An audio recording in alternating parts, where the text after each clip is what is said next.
అంబటి రాంబాబు నిన్న గట్టిగానే మాట్లాడుతూ వస్తున్నాడు. అయితే అది మాట్లాడడమా మొరగడమా అనేది అర్థం కావట్లేదు. అయితే దీని గురించి మనతో మాట్లాడడానికి అరసమల్లి శ్రీనివాస్ గారు ఉన్నారు, పొలిటికల్ అనలిస్ట్. ఆయనతో కలిసి ఏం మాట్లాడారని దానిపై మాట్లాడారు. సార్ నమస్తే సార్. సార్, అంబటి రాంబాబు గురించి మనందరికీ తెలిసిందే. సో ఏకైకంగా నిలిచిపోతుంది వైసీపీకి అంటే అంబటి తప్ప ఇంకెవరు లేదేమో అర్థమవుతుంది. ఎందుకంటే పార్టీ పొజిషన్ మొత్తాన్ని పగ్గాల్లో పెట్టుకోవాలనుకుంటున్నామో తెలియదు. కానీ నిన్న అతి దారుణంగా మాట్లాడినట్టు మాటలు ఒక్కొక్కటిగా ప్రశ్నగా మీకు ఒకసారి అడుగుతాను, మీరు దానికి ఏం సమాధానం చెప్తారో చూద్దాం. మొత్తానికి అంబటి గురించి చెప్పాలి ఒక మాట్లాడి మీరు ఏం చెప్తారు? ఇప్పుడు ముత్యాల ముగ్గను సినిమా వచ్చింది 40-50 ఏళ్ళ ఆ టైంలో. అందులో రాఘగోపాల్ గారు ఏమంటాడంటే, పోయినోళ్ళు పోగా మేజవాణి బృందం మిగిలింది, కెళమెక్కిన తప్పేళాలు మూతలు ఊడిపోయిన మరచెంబులు ఉన్నాయంటాడు. అలాగా ఈ కెళమెక్కిన తప్పేళాలు మూతలు పోయిన మరచెంబులు లాంటి వాళ్ళు వీళ్ళు అవి ఎవడ పట్టుకెళ్ళదు కదా, ఇంకా అక్కడే పడి ఉంటాయి. పోయినోళ్ళు పోగా మేజవాణి బృందం మిగిలింది అంటారు కదా, అలాగా వీళ్ళు మిగిలి ఉన్నారు. వాళ్ళు ఏదో ఒకటి చప్పుడు చేస్తూ ఉంటారు అంతే. ఒక మాటలో చెప్పాలంటే అంతగానే ఉంటుంది.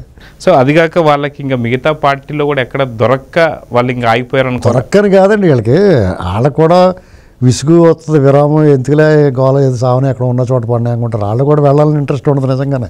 రాంబాబు గారు నిజంగానే అంబటి రాంబాబు గారు ఒక రకంగా చెప్పాలంటే ఏదో మాట్లాడాడు కాబట్టి మాట్లాడతాడు, కానీ అంతరంగం అలా ఉండదండి పాపం. అంటే నాకు ఎందుకు అతను చూస్తే అలా అనిపిస్తుంది. అంటే కొంత జగన్మోహన్ రెడ్డి బ్యాచ్ అందరూ కూడా ఖచ్చితంగా దుష్టులే, కానీ అందులో దుష్టుల్లో కొంచెం మంచి దుష్టులు వీళ్ళు. ఇప్పుడు కొంచెం ఏదన్నా ఆడల విషయంలో గట్ట అతని మీద కొంచెం ట్రోలింగ్లు జరిగినాయి, కానీ ఎవడ కాదండి. కాబట్టి కొంచెం ఇలాంటి మాటలు మాట్లాడుతుంటే చిరాకు వస్తుంది, కానీ మామూలుగా అయితే మిగతా వాళ్ళతో పోల్చుకుంటే అంత ప్రమాదకరమైన కాదు అని నేను అనుకుంటున్నాను. అయితే నిన్న మాట్లాడిన దాంట్లో ఆయన మాట్లాడుతుంది ఏంటంటే, రెడ్ బుక్కి మా ఇంటి కుక్క కూడా భయపడదు అని మాట్లాడుతున్నారు. దీనికి ఏం చెప్తారు? కుక్కకే చదువుకుంటాం రాదు కాబట్టి భయపడదు, దాని గురించి తెలియదు కాబట్టి. డెఫినెట్గా వీళ్ళందరూ భయపడతారు, అందరూ పైనుంచి కింద తడిసిపోతుంది. వీళ్ళకేంటంటే వీళ్ళ ఆతృత తీసేయడా లేదా, ఇంకెప్పుడు తీస్తాడు అనే ఓ భయం ఉంది వాళ్ళకి. ఇప్పుడు వీళ్ళందరికీ ఆ గుబులు ఉంది, దిగులు ఉంది. దిగులేటి జగన్మోహన్ రెడ్డి మళ్ళీ పార్టీ కానీ అధికారంలో రావటం కానీ మళ్ళీ యాక్టివ్గా అవటం ఏమి ఉండదు ఇంకా. అది దిగులు, మన పరిస్థితి ఏట్రా బాబుని అర్థమవుని దిగులు. గుబులేటంటే రెడ్ బుక్ తీస్తే మళ్ళీ ఎవడు పట్టుకుంటాడు, ఎవడ ఆదుకుంటాడు? జగన్మోహన్ రెడ్డి కార్యకర్తల కష్టం వచ్చినా నాయకుల కష్టం వచ్చినా వీళ్ళు శుభ్రంగా తోలు తీసి జైల్లో పాడేసిన తర్వాత ఒకసారి చూడటానికి వెళ్తున్నాడు ఎవరన్నా ఒకళ్ళిద్దరిని, అంతే తప్ప వాళ్ళకి అండగా నిలబడి పోరాటాలు చేయడం, పోరాటం మాట దేవుడిగా వాళ్ళ మొహం కడుకుని బయటకు వస్తమే కష్టమైపోతుంది కదా. ఎవరన్నా చత్తే వస్తాడు అంతే. కాబట్టి ఆ భయం ఉంది వాళ్ళందరికీ. రెడ్ బుక్ అంటే భయం లేదని చెప్పాడు, మేకపోతు గాంభీర్యం అది. అంటే ఇంక వీళ్ళు ఇంకా ఓపెన్ చేయలేదు కాబట్టి వాళ్ళు అలా మాట్లాడతారు. ఓపెన్ చేస్తే పిన్ డ్రాప్ సైలెన్స్ అయిపోద్దండి. అయితే ఇంకొక ప్రశ్న కూడా వేస్తున్నాడు ఆయన ఏమంటున్నాడంటే, రెడ్ బుక్ చూసి పారిపోలేదు, రాజకీయాల నుంచి విరమించుకోవాలనే విరమించుకున్నాడు విజయసాయి రెడ్డి అంటున్నాడు. అది నిజమే అనుకోవచ్చు అంటారు? మీకు విజయసాయి రెడ్డి విషయంలో ఖచ్చితంగా అతను ఫౌల్ గేమ్ ఆడాడు. అతను లెక్కలని దొంగ లెక్కలు, అతను బతుకే దొంగ బతుకు. A2 కదా ఎక్యూజ్డ్, సహా దొంగ జగన్మోహన్ రెడ్డితో పాటు. అతను లక్కీగా అధికారం వచ్చింది, 5 ఏళ్ల పాటు ఫుల్గా ఎంజాయ్ చేశాడు. అంతకుముందు రాజ్యసభ ఉన్నాడు, తర్వాత కూడా రాజ్యసభలో ఉన్నాడు. ఇక అతను ఇంకా అక్కడే పట్టుకుని ఎలాడబడితే ఓ పక్కన జగన్ దగ్గర కూడా దూరం జరిగింది అంటున్నారు. దొంగల మధ్య దూరం జరగటం ఏముండదు, వాటాల పంపిణీలో తేడా అవుతుంది. కొట్టేసిందంతా అక్కడ పంపకుండా అతను మధ్యలో కొంచెం పక్కనెట్టుకుంటే కోపం. ఆ రకమైన ప్రజలకు ఉపయోగపడి ఏమి కాదండి అది. వాళ్ళలో వాళ్ళకే అంతర్గా దొంగలందరూ కొట్టుకుని చస్తారు కదా. అలాగా జగన్మోహన్ రెడ్డి కూడా ఇతనికి సపోర్ట్గా లేడు. ఇన్నాళ్ళు ఎవరి కోసం దొంగతనాలు చేశాను, దొంగ లెక్కలు రాశాను, ఎవడు ఉన్నతి కోసమైతే నేను పాటుపడ్డానో వాళ్ళు నన్ను నిర్లక్ష్యం చేస్తున్నారు, పక్కన పెట్టేశానటువంటి బాధ ఒకటి ఉంటుంది. 2, సమీప భవిష్యత్తులో మళ్ళీ రాజకీయంగా పుంజుకునే అవకాశం కనపట్లేదు. పైన ఇన్నాళ్ళు అతను చెప్పినట్టుగా 10 ఏళ్ల పాటు వాళ్ళు సహకరించిన పై వాళ్ళు కూడా పని చూసుకోరా బాబు, నీకు మాకు రామ్ నీ స్మెల్ కూడా మాకు రావడానికి వీల్లేదని చెప్పేసి ఉంటారు. ఇవన్నీ చూసిన తర్వాత ఎందుకు వచ్చిందని చెప్పి వార్ధక్యం రాజకీయ సన్యాసం అనేటువంటి మాటలు మాట్లాడి తప్పుకుందామని చూస్తున్నాడు. నువ్వు తప్పుకుందామంటే నీ ఆటలోంచి నేను మానేస్తానంటే, మా క్రికెట్లోంచి రిటైర్ అయిపోతానంటే సర్లే అనరు. ఇక్కడ నేను లాక్కొస్తారా, నేను వ్యవసాయం చేసుకుంటాను, ఇవన్నీ చేసుకుంటాను అంటున్నాడు కదా. వెళ్ళిపోయి నీకు ఎవడ బాబు సొమ్ము ఇదంతానే, నీకు ఎక్కడి నుంచి వచ్చింది ఇదంతానే, ప్రజలతో కొల్లగొట్టే అదంతా కట్టేసి వీళ్ళు అంటలేదు. కూటమి ప్రభుత్వం అలాగంటే దారిలోకి వస్తారు వాళ్ళు. ఇప్పుడు రెడ్ బుక్ తీయక ఇలాగా నువ్వు నీ ఇష్టమైన వెళ్ళిపోవడానికి ఎలా కుదిరితే కూర్చో కట్టేసి వెళ్ళు అంటే ఈ రెడ్ బుక్ గురించి గట్రా ఓవర్ యాక్షన్ ఈ మాటలు రావు. ఏంటండి ఇప్పుడు ఆడ హిందూపురం ఎంపీ చేసినోడు ఉన్నాడు, గోరంట్ల మాధవ్. రాయిచ్చి కొట్టండి కర్రిచ్చి కొట్టండి అంటున్నాడు. నటరా కొడిదిగాని రా నడని చెప్పి తీసుకెళ్తే అప్పుడు నోరు మోస్తారా. లేకపోతే వాళ్ళ సాక్షిలోనే ఎక్కడో మీడియాలో లోకేష్ గారు రాజీనామా నుంచి పదవిగా వదిలేస్తున్నాడు, వాళ్ళ నాన్నగారికి ఆయనకి విభేదాలు ఇలాంటి నీకు ఎవరు చెప్పారు, రెండోసారి రండి మాట్లాడతాం, బాబు గారి దగ్గర తీసుకెళ్తాను, అందరిని వరుసపెట్టి తీసుకెళ్ళాలి. తీసుకెళ్తే దారిలోకి వస్తారు. ఏంటండి వాళ్ళు ఏంటంటే వీళ్ళు ఏం పట్టించుకుంటారు అనుకుంటారు. ఆ పట్టించుకోప్పుడు నిర్లక్ష్యం ప్రమాదం. వైసీపీకి సంబంధించిన మీడియాని కానీ వాళ్ళ అనలిస్టులని కానీ వాళ్ళ సంబంధించిన వాళ్ళ తరపున మాట్లాడేవాడిని కానీ వాళ్ళ నాయకులని కానీ ఎవరిని కూడా నిర్లక్ష్యం వహించడానికి వీల్లేదు. వాళ్ళు చాలా ప్రమాదకరమైన వైరస్లు అటువంటి. దానికి సరే చిన్నదే కదా వైరస్, పెద్ద ప్రమాదం లేదనుకోకూడదు. పెద్ద ముదిరిపోయి చాలా ప్రమాదకరం. అది ఈ పార్టీలకి ప్రమాదకరం, ప్రజలకి ప్రమాదకరం కదా. అంచేత వాళ్ళ మీద చిన్న పావునైనా సరే పెద్ద కర్రతో కొట్టి అదుపులో పెట్టి జాగ్రత్తలు తీసుకోవాలి. ఆ పని తీసుకోక వీళ్ళు మాట్లాడుతూ ఉంటారు. అయితే ఇక్కడ ఇంకో మాట కూడా అంటున్నారు, విజయసాయి రెడ్డిని అరెస్ట్ చేయడమే కాకుండా అప్రూవల్గా మారాలని చెప్పి గతంలోనే చాలాసార్లు ఒత్తిడి తెచ్చారు. ఇప్పుడు పూర్తిగా ఒత్తిడి తీసుకొచ్చిన వాళ్ళు ఎవరు అంటే ఏం చెప్తారు? విజయసాయి రెడ్డిని ఒత్తిడి తీసుకురామని ఎవరు చెప్తారు? అప్రూవల్గా మారకపోతే కూడా కొట్టి చెప్పించేస్తారు. ఏముంది, అవును, హార్ట్ అటాక్ రావు. ఎక్కడ తెప్పించుకుంటారండి? ఆల్రెడీ వాళ్ళు పైన ఉన్న వాళ్ళని పక్కన వాళ్ళని డబ్బులతో వ్యవస్థల్ని మేనేజ్ చేసి నెట్టుకుంటూ వచ్చారు. కానీ అవి రెగ్యులర్గా ప్రతిరోజు విచారణ జరిగితే వీళ్ళందరూ ఖచ్చితంగా లోపల పోతారు, తప్పించుకోలేరు వాళ్ళు. ఆ అక్రమాస్తుల కేసులు ఒక లెక్క అయితే 5 సంవత్సరాలు చేసిన అరాచకాలకి 2-3 జన్మలు సరిపడగా శిక్షలు పడతాయి. వాళ్ళు ఇంకా దాని మీద దృష్టి పెట్టలేదు, ఖచ్చితంగా పెడతారు. వీళ్ళు దృష్టి పెడతారు. నేను ఎందుకు చెప్తున్నానంటే రాబోయే రోజుల్లో ప్రజల్లో ఈ అసహనం, ఈ ఆగ్రహం కింద మారిపోతుంది. ప్రజలు తిరగబడి రోజులు వచ్చేస్తున్నాయి. ఇప్పుడు ప్రభుత్వం చర్యలు తీసుకోకపోతే ఏం చేస్తారు ప్రజలు? ఖచ్చితంగా వీళ్ళకి అందరికీ ఇప్పుడు మామూలు ఆగ్రహం కాదండి అది. వాళ్ళందరూ సఫర్ అయిపోయారు. ఇప్పుడు సఫరర్స్ వాళ్ళంతా. ఇప్పుడు వాళ్ళు అన్ని రకాలుగా, ఇప్పుడు సాధారణంగా ఒక ప్రభుత్వం వల్ల పాలసీల వల్ల కొన్ని నష్టాలు జరుగుతాయి. ఓ వ్యవసాయ రంగానికి నష్టం వచ్చింది, ధరలు పెరగలేదు, ఇలా కొంచెం ఒక్కొక్క సెక్షన్కి కొంచెం నష్టం జరుగుద్ది. వీళ్ళు అలా కాదు, సకల జనులకి నష్టం కలిగించారు, సకల జనుల్ని పీడించారు, సకల జనుల్ని వేధించారు. వీళ్ళందరూ కూడా ఎదురు చూస్తున్నారు వీళ్ళు ఎప్పుడు లోపల పోతారో, ఎప్పుడు వీళ్ళకి శిక్ష పడద్దా. అది కూడా మామూలుగా జైలు శిక్ష పడి లోపల ఉండకూడదు, వీళ్ళు తన్నుకుంటూ తీసుకెళ్లాలని కోరుకుంటున్నారు. అది జరగనప్పుడు ఏం చేస్తారు? కొన్నాళ్ళు భరిస్తారు, వేచి చూస్తారు, తర్వాత జనం తిరగబడి కొడతారు. దాన్ని ఎవడ ఆపగలుగుతాడు కదండి. ఇప్పుడు జనాల ఆగ్రహం, ఇప్పుడు ఒక చిన్నపిల్లలు రేప్ చేయడం కూడా ఎవడన్నా వాడిని పోలీసులు తీసుకెళ్తుంటే ఊరుకోరాలి, మాకు అప్పచెప్పండి మేము కొడతా ఉంటారు జనం. ఈ వీళ్ళకి కూడా అంతే, తేడా ఏముంది? వీళ్ళు కూడా ఏం చేశారు? అంత అరాచకం, ఇంచుమించు అంత అరాచకం చేశారు వీళ్ళు. అత్యాచారం చేసి హత్య చేసినంత బ్రోటల్ మర్డర్స్ వీళ్ళు, కరుడుగట్టి నేరస్తులు. ఊరికే వాళ్ళు రాజకీయాల్లో ఉండి, పదవుల్లో ఉండి, రకరకాల పొజిషన్స్లో ఉండి ఆవిడ ఏమన్నా అయిపోయి వీళ్ళకి భయపడి, కానీ ఆ భయం నుంచి వచ్చి ఆగ్రహం, కోపం విపరీతంగా ఉంటుంది. పిచ్చి కోపం వచ్చేది అందరికీ. అది వీళ్ళు చర్యలు తీసేసుకుంటే వాళ్ళ మీద కోపం పోద్ది, తెలుసా మీకు? ఆ చర్యలు తీసుకోబట్టి ఇంకా కోపం పెరిగిపోతుంది. జగన్మోహన్ రెడ్డి వాళ్ళు ఏమనుకుంటున్నారంటే మమ్మల్ని ఏమంటలేదు అనుకుంటున్నారు వాళ్ళు, తింగిరి వాళ్ళు. వీళ్ళు ఏమనుకున్నా ఉన్నంతకాలం వాళ్ళు సేఫ్. ఇప్పుడు వాళ్ళ మీద చర్యలు తీసుకోమని ఛాలెంజ్ చేస్తారు, చర్యలు తీసేసుకుంటే వాళ్ళు సేఫ్. చర్యలు తీసుకున్నంతకాలం వాళ్ళ మీద కోపం అలాగే ఉంటుంది. మీకు 2024 మే నెలలో ఎలక్షన్లో అప్పుడు ఎంత కోపం ఉందో ఇప్పుడు అంతే ఉంది వాళ్ళ మీద. దాన్ని సస్టైన్ చేస్తున్నారు వాళ్ళు. నిజంగా ఇది ఒక పెద్ద స్కెచ్ అనుకుంటున్నాను నేను. ఇప్పుడు సపోజ్ జగన్మోహన్ ఉన్నాడు, ఆయన కేసులో గబక్కనే ఒక లోపలికి వెళ్ళిపోయాడు అనుకో, అయిపోయింది కథ. విజయసాయి రెడ్డి ఒక కేసులో లోపల పెట్టేశారు అనుకో, వాళ్ళ మీద ఇప్పుడు మనం బోర్గడ్డ అనిల్ గురించి కానీ లేకపోతే వర రవీంద్రుడి గురించి మాట్లాడుకుంటాం మనం, వాళ్ళు ఆల్ పోయారు కదా. అంచేత వీళ్ళ మీద ఆగ్రహాన్ని, కోపాన్ని అలాగే ఉంచుతున్నారు జనాల్లో. అంచేత సగం ఉంచి సగం తీసేయమని కోరుకుంటున్నారు జనం. కనీసం జనాలకు ఉత్సాహం కలిగించాలి. ఇప్పుడు ఇవన్నీ క్లియర్ అయిపోయినాయి అనుకోండి, జనాలు ఇవ్వలేదు అని అడుగుతారండి. అది కూడా రకరకాల రాజకీయాలండి ఇవన్నీ. అవును, అదే మీరు చెప్తుంటే చాలా కరెక్టే అనిపిస్తుంది. ఎందుకంటే వాళ్ళ పైన ఉన్నటువంటి అంటే వాళ్ళని మర్చిపోకుండా ఉండడానికి ప్రజల్లోనే వాళ్ళని తిరగనిస్తుంటే ఆ యొక్క తప్పులు గుర్తొస్తుంది. ఇప్పుడు మీకు ఎవరికైనా ఇంకో గొడవ ఉందండి, చాలా కసిగా ఉన్నారు అతని మీద, నాలాంటి వాళ్ళు అది ఇంకోటి వచ్చాడు పెడి నాలుగు లెంపకాయలు లాగేసాడు ఇంకో, మీ కోపం సగం తగ్గిపోద్ది. అప్పుడు దాకా మీరు చితగొట్టేయాలని మీరే కోరుకుంటారు, మీరే కొట్టేయాలనుకుంటారు. అలాంటిది ఇంకోటి ఎవడో కొట్టేటప్పుడు మీకు కొంచెం తగ్గిపోద్ది కదా. ఇప్పుడు ఇలా దీన్ని అలాగే ఉంచుతున్నారు కాబట్టి జనం కొడతారు. ఇప్పుడు వాళ్ళని ఖచ్చితంగా రాళ్ళు ఇచ్చి కొడతారు వాళ్ళని. అది జరుగుద్ది, నేను మార్క్ మై వర్డ్స్. అప్పుడు తీసుకుంటారు చర్యలు. అప్పుడు దాకా జనాల చేత కొట్టిద్దామని చూస్తున్నారు అనుకుంటున్నాను నేను.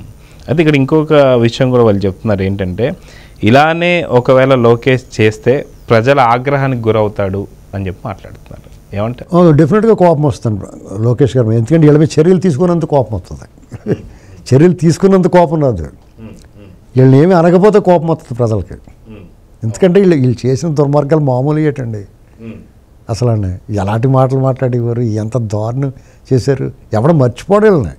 ఇది ఒక అధ్యాయం, చీకటి అధ్యాయం. ఆంధ్రప్రదేశ్ ఉమ్మడి రాష్ట్రంలో కానీ విభజిత రాష్ట్రంలో కానీ ఈ రాజకీయాల్లో పరిపాలన, ఈ రాజకీయ పార్టీలు ప్రభుత్వాల మధ్య ఇలాంటి ప్రభుత్వం ఎప్పుడు చూడలేదు. ఇది ఒక చీకటి అధ్యాయం, చరిత్రలో బ్లాక్ డేస్ ఇవన్నీ. ప్రజలు ఇంత మర్చిపోతారండి. ఒక్కొక్క రాజకం ఒక్కొక్క లెవెల్ సెట్ చేసి పెట్టింది. అంతకన్నా అరాచకం ఎవడో చేయలేడు. నెవర్ బిఫోర్ ఎవర్ ఆఫ్టర్ అంటారు కదా, గతంలో లేదు భవిష్యత్తులో కూడా ఉండదు. అంత అరాచకం చేయలేడు ఎవడన్నా. వాళ్ళు మొత్తం టార్గెట్ పీక్స్కి వెళ్ళిపోయి ఉన్నది సెట్ చేసి పెట్టేశారు వీళ్ళంతా. అవును. సో ఇక్కడ ఇంకొక మాట కూడా మాట్లాడుతున్నారు ఏంటంటే వైఎస్ జగన్మోహన్ రెడ్డి పైన కక్షపూరిత రాజకీయాలు చేస్తున్నారు, ఎటువంటి ఆధారాలు లేకుండా కేసు నమోదు చేస్తున్నారని మాట్లాడుతున్నారు. నిజంగా జగన్ చేసిన దాంట్లో ఎక్కడ తప్పులు లేవా, ఎటువంటి ఆధారాలు లేవంటే కదండి. వీళ్ళు ఎన్నాళ్ళు ఇలాంటి అబద్ధాలు అభూతకల్పం. ఇప్పుడు వాళ్ళకి ఒక టీం ఉంది రాజశేఖర రెడ్డి దగ్గర నుంచి కూడా. వాళ్ళు ఏం చేసినా దాన్ని కరెక్ట్ అని చెప్పడానికి ఒక సెక్షన్ ఆఫ్ పీపుల్ని పెట్టుకుంటారు వాళ్ళు. రాజశేఖర రెడ్డి అధికారంలోకి వచ్చిన తర్వాత నా కోపం నరం తెగిపోయిందని చెప్పి పరిటాల రవీంద్ర గారు ఇలాంటి ఎంతమందిని చంపించేసాడండి. మీకు చంద్రబాబు నాయుడు గారి మీద అలిపిరి దాడి జరిగింది. ఇప్పుడు అందులో మనం మధుసూదన్ రెడ్డి అన్నవాడు చచ్చిపోయాడు, నక్సలైట్. గంగిరెడ్డి అన్నవాడు ఉన్నాడు అన్నారు. వీళ్ళందరూ ఎవరు మనుషులు? వీళ్ళు ఏం చేస్తారంటే ఎవరైనా చంపాలనుకున్నప్పుడు వాళ్ళు ముసిగేసి చంపుతారు వీళ్ళు. అందులో కూడా వీళ్ళు మనుషులు ఉంటారు, వీళ్ళకి పని చేస్తారు వాళ్ళు. ఎంతమంది ఉంటారో. మొన్న రాజశేఖర రెడ్డి అందరినీ ఏరేసాడు. ఈ మధుసూదన్ రెడ్డి ఎందుకు తప్పించుకున్నాడు? చలపతి అలియాస్ మధుసూదన్ రెడ్డి ఏదో ఉంది, ఎలా తప్పించుకున్నాడు అతను? స్వర్ణజిత్ సీన్ ఎవరో నువ్వు దాక్కురా బాబు అని చెప్పేసి ఉంటాడు. అదే అతను బయటికి ఎవడ దాయలేడు కదా, నువ్వు దాచేస్తే దాగుద్దా నిజం. మళ్ళీ ఏమన్నట్టు చంద్రబాబు గారిని పరామర్శించాడు వచ్చి. కరుణాకర్ రెడ్డి, బోమన్, అలాన్న బోమన్, వీళ్ళంతా ముఠా అండి. వీళ్ళు ప్రగతిశీల మాటలు మాట్లాడతారు, అభ్యుదయం గురించి మాట్లాడతారు, చేసేదాన్ని ఇలాంటి లంగా పనులన్నీ. వీళ్ళు ఎవడో సమాధానం చెప్పేవాళ్ళు లేక, ఎవడో మాట్లాడేవాళ్ళు లేక వాళ్ళు చెల్లిపోతుంది వాళ్ళకంతా. ఇప్పుడు నిన్న మొన్న అమరావతిలో నీళ్లు తోడుతుంటే ఒకడు అంటాడు రాయలసీమ యాదవ్ అంట. అసలు తనకు లేక తోడు తిండి ఉంటే ఇంకొకళ్ళు వచ్చి ఎవరో లవంగమొగ్గ అడిగారు అన్నట్టుగా అసలు రాష్ట్రాన్ని ఏదో రకంగా సెట్ అవ్వనే ఉండరా బాబు అంటే. అసలు ఎవడ నోటుకు వచ్చిందని మాట్లాడుతామే. ఈ దరిద్రం తెలుగుదేశం ఉన్నప్పుడే ఉంటుంది. ఈ మేధావులు అందరూ బయలుదేరి వస్తూ ఉంటారు. జగన్ లాంటి వస్తే వాళ్ళు కావాల్సిన ఉన్నాడు కదా, దోపిడీలో ఉంటారు, దొంగతనాల్లో. అందరూ ముఠాలే. అసలు ఎవరిని మీరు స్పేర్ చేయక్కర్లేదు ఇందులో. ఆనాడు నీల సంజీవ్ రెడ్డి దగ్గర నుంచి ఇదే పని. ఒక్క కోట్ల విజయసాయిరెడ్డి గారు మంచోడు, పెద్ద మనిషి ఆయన మీద రాళ్ళు వేయింతాడు ఈయన రాజశేఖర రెడ్డి. అదే వారసత్వం వీళ్ళంతా. 2004 దగ్గర ఏముందండి జగన్మోహన్ రెడ్డి దగ్గర? వాళ్ళ బాబు దగ్గరే లేదు, ఇతని దగ్గర ఏముంటుంది? మరి వాళ్ళ 2009 వచ్చినోడికి ఏ రేంజ్లోకి వెళ్ళిపోయాడు, 2014 వచ్చినోడికి ఏ రేంజ్లోకి వెళ్ళిపోయాడు? ఇదంతా ఆవిడ బాబు సొమ్ము ఇదంతానే. మరి కష్టపడి మట్టి మోసి లేకపోతే ఎలాగా రామోజీరావు గారి లాగా పేపర్ లేకపోతే ఏదైనా చిట్ ఫండ్స్ ఇలాంటి వ్యాపారాలు ఉన్నాయా, లేకపోతే చంద్రబాబు గారి లాగా హెరిటేజ్ లాంటి పాలు పళ్ళు వ్యాపారాలు ఉన్నాయా? ఏ వ్యాపారం చేసాడని అంత ఇప్పుడు వీళ్ళు ఎదగాలి కదా, 40 ఏళ్ళ నుంచి 50 ఏళ్ళ నుంచి చేస్తూ ఉన్నారు వ్యాపారాలు. వీళ్ళ పరిస్థితి ఏంటి? మరి వాడు అధికారంలో కోల్పోయిన తర్వాత వాళ్ళ బాబు చచ్చిపోయిన తర్వాత మరి ఎందుకు పెరగలేదు అదంతానే? మళ్ళీ 14 నుంచి 19 వరకు ఎందుకు పెరగలేదు? 19 నుంచి 24 వరకు ఎందుకు పెరిగినాయి? వీళ్ళకి దొంగ చేతికి తాళాలు ఇచ్చినట్టు అధికారం ఇస్తే శుభ్రంగా కొల్లగొట్టేస్తారు. అక్రమ కేసులు పెడతాం ఏంటి? వాళ్ళు దొబ్బేసిన డబ్బుతో వీళ్ళకి మేనేజ్ చేసుకుని మనం ఏ వ్యవస్థ మీద అయితే నమ్ముకున్నాం ఆ వ్యవస్థ మీద కూడా అపోహలు వచ్చి కేవలం వీళ్ళిద్దరి వల్ల చాలా వ్యవస్థలు సంస్థల తాలూకు పౌరు ప్రతిష్టలు పోయినాయి. సిబిఐ, ఈడీ, చివరికి న్యాయ వ్యవస్థ మీద కూడా అపోహలు కలుగుతున్నాయి మనకి వీళ్ళ వల్లే. లేకపోతే ఎవడో అంత అడ్డుగోలుగా వెళ్ళరండి. ఇప్పటి వరకు ఎప్పుడు కూడా న్యాయ వ్యవస్థ మీద ఎవరికి అపోహ కలగలేదు. కొంచెం లేటుగానే న్యాయం జరుగుద్దిరా బాబు అనుకునేవారు. వీళ్ళ వల్ల వాళ్ళ మీద కూడా అనుమానం వస్తుంది. అయితే ఇక్కడ ఇంకో మాట కూడా మాట్లాడుతున్నారు. ఏంటి అంటే ఎర్ర పుస్తకం పేరుతో పిచ్చి రాతలు రాసుకుంటున్నారు అంటున్నారు. నిజంగా పిచ్చి రాతలు లానే కనిపిస్తున్నాయంటే ఏం చెప్తారు? ఇప్పుడు పిచ్చి రాతలో మంచి రాతలో లేకపోతే ఎర్ర పుస్తకంలో రెడ్డింగ్తో రాశారో లేకపోతే థిక్ రెడ్ బుక్ కింద మారుతుంది అనేటువంటిది భవిష్యత్తులో తెలుస్తుంది. డెఫినెట్గా లోకేష్ గారు వెనక్కి వెళ్ళి మనిషి కాదు, చెప్పాడంటే చేస్తాడు. ఆ నమ్మకం అందరికీ ఉంది. అది ఎప్పుడెప్పుడని ఎదురు చూస్తున్నారు అంతే. ఆ కాజా తిన్న తర్వాత వాళ్ళకే తెలుస్తుంది. అప్పుడు ఇలాంటి మాటలు మాట్లాడతారు. ఇప్పుడు రెడ్ బుక్ గురించి వీళ్ళు ఎలా మాట్లాడేవారు ఎన్నికల ముందు? ఎంత తేలిగ్గా మాట్లాడారు. ఇప్పుడేంటి మరి రెడ్ బుక్ గురించి ఎంత గుబులు ఎందుకు మీకు కదా మాట్లాడుతున్నారు కదా. మీరు అది పిచ్చి రాతలు అనుకుంటే నోరు ఊరుకోవచ్చు కదా. మరి రెడ్ బుక్ గురించి ఎందుకు మాట్లాడుతున్నారు మీరు అంటే లోపల వాళ్ళకి దడ ఉంది, దుడుకు దడ ఉంది. పిడుగుపడినప్పుడు అర్జున పార్థ కిరీటి అంటారు కదా, అలాగా పలుగుణ అని పిలుస్తారు కదా, అలాగే వీళ్ళకి లోపల గుబులు వచ్చేస్తుంది. అదే తను వాళ్ళ హయాంలో ఏదైతే వైజాగ్లో ఋషికొండపై కట్టించినటువంటి ఒక అద్భుతమైనటువంటి ఒక భవనాన్ని ఏం చేయాలో అర్థం కాని పరిస్థితిలో ఉన్నారు. వాళ్ళకి ఇంకేం పరిపాలన చేత అవుతుంది అన్నట్టు మాట్లాడుతున్నారు. దీని గురించి ఏం చెప్తారు? అలా కాదండి, అద్భుతమైన పరిపాలన భవనాన్ని దేనికోసం కట్టావు నువ్వు? అది చెప్పమనండి వాళ్ళని. వీళ్ళు ఏం చేయాలో తెలియకపోవడం అనేది పక్కన పెట్టండి. నువ్వు దేనికోసం కట్టావు? నువ్వు సీఎం క్యాంప్ ఆఫీస్ కోసం కట్టావా? అది చెప్పండి. మీరు రకరకాలుగా మాటలు మాట్లాడారు. రాష్ట్రపతి వస్తేనో ప్రధానమంత్రి వస్తేనో వాళ్ళకి ఇదే పని అంటే ఇక్కడ కూర్చో ఉంటానికి. పైగా 500 కోట్లు పెట్టి వాళ్ళకి ఖర్చు పెట్టాలి నువ్వు మీ బాబు సొమ్ములాగానే. అక్కడ ఆల్రెడీ ఋషికొండ శుభ్రంగా అక్కడ అన్ని కాటేజీలు హరిత రిసార్ట్స్ ఉన్నాయి. దాన్ని పడగొట్టేసి నీ అంతపురం కట్టించుకున్నావు నువ్వు. దొల్లుదామని అక్కడ నీకు ప్రజలు దొల్లి అవకాశం లేకుండా చేశారు. నువ్వు లోకేష్ కోసం కట్టించినట్టే అది డెఫినెట్గానే. వాళ్ళు మంచివాళ్ళు కాబట్టి వాళ్ళు వాడుకుంటలేదు అంతే. దీన్ని ఇలాంటి ప్రజావ్యయంతో ధనంతో కట్టించిన దాన్ని మనం వాడుకోకూడదు. దాన్ని ఏదో చేయాలని ఆలోచిస్తున్నారు వాళ్ళు. ఇప్పుడు దాన్ని దేనికి వాడినా కానీ మీ పాసిన వాళ్ళతో మాట్లాడతారు కదా మళ్ళీ మీరు. అందుకని వాళ్ళు ఆచితూచి వ్యవహరిస్తారు. లేదంటే అలా వదిలేస్తారు, నీ చేత డబ్బు కట్టిస్తారు. అది అందులో వెనక్కి తగ్గిదే ఉండదండి, ఖచ్చితంగా డబ్బు కట్టిస్తారు. వీళ్ళు కొంచెం స్లో అంతే, మెల్లగా సరే చేయిస్తారు. ఎందుకు వదిలేస్తారండి? రోజా ఉంటుంది. ఇప్పుడు సిఆర్డిఏలోకి వచ్చాడు, దాని తాలూకా అధికారం ఒకడు. అలాంటి చిన్న చిన్న పొరపాట్లు చేస్తున్నారు. అలాంటివి చేయకుండా ఉంటే బాగుంటుంది. అయితే వీళ్ళు ఇంకొక విషయం ఏం చెప్తున్నారంటే దాదాపు రాజకీయ పార్టీలు అన్నింటిలోనూ కూడా పార్టీ ఓడిపోయిన తర్వాత దాంట్లోంచి వెళ్ళే నాయకులు మాత్రం ఉంటారు, అది తప్పనిసరి.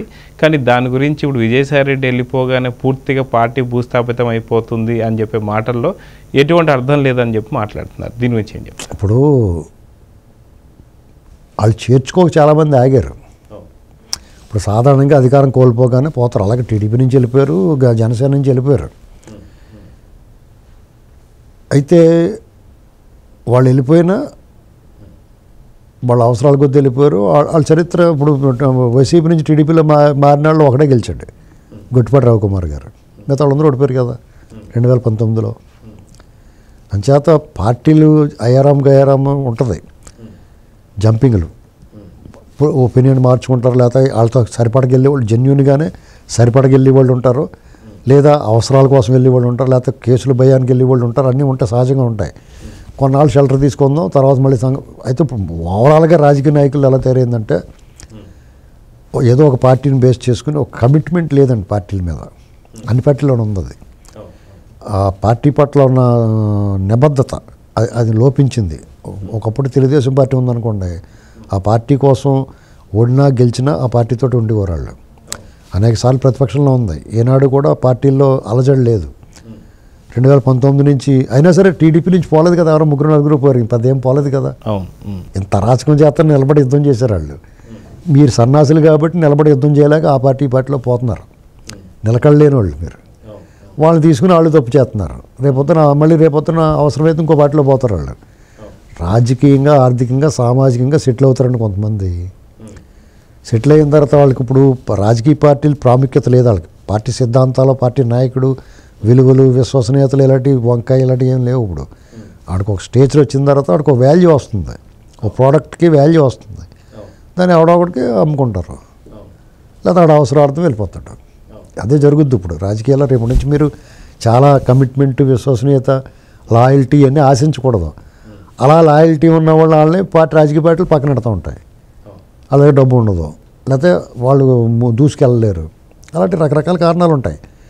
కొంతమంది ఏం చేస్తారంటే ఓటుకుండా మోత ఎక్కువ మోద్దన్నప్పుడు ఇలాంటి దొంగల బ్యాచ్ కొంతమంది ఎన్నికల ముందు అడావుడి చేస్తారు. 2 ఏళ్ల ముందు నుంచి అడావుడి చేసి ఫోకస్లోకి వస్తారు, దేంట్లో దూరుతారు.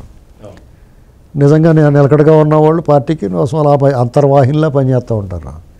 అది దాన్ని ఆవిడ మార్చలేడండి. ఈ రాజకీయ సిస్టమ్, మన సిస్టమ్ అలా పాడైపోయి ఉంది. అయితే పూర్తిగా చెప్పుకోవాలంటే అంబటి రాంబాబు కనీసం గుర్తింపు ఉందా? కానీ తను మాట్లాడే మాటలకి విశ్వసనీయతలు అని చెప్పి జగన్ అంటుంటాడు. అవి ఉన్నాయా లేదంటే? విశ్వసనీయత ఉన్నా లేకపోయినా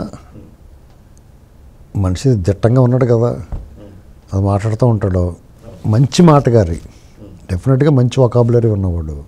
దాన్ని సక్రమంగా జగన్లాడు దొంగోడు వెనకాల కాకుండా మంచివాడు వెనకాల ఉంటే మంచి పేరు వస్తుంది.